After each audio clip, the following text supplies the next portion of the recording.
Bugün çoxlarınızın ilk dəfə eşitdiyi mədə-altı vəz yağlanmasından, pankreasın yağlanmasından danışmaq istəyirəm.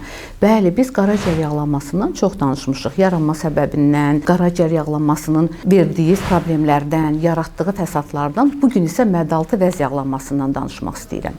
Mədə-altı vəz yağlanması çox zamanlı qaraciyər yağlanması ilə bir yerdə görülür, lakin tək halda da görülə bilər. Əgər ultrases müayinəsində mədə-altı vəzin yağlanması, pankreasın yağlanması deyə diaqnoz qoyulubsa da, mütləq həkim mütəxəssislərə müraciət eləməlisiniz. Çox vaxt altından insulin direnci, lipid spektrindəki anormallıq, yəni qan yağlarındakı çoxalma, dəyişiklik, qanda olan pis yağlarla yaxşı yağlar arasında mütənasibliyin pozulması kimi problemlər durur.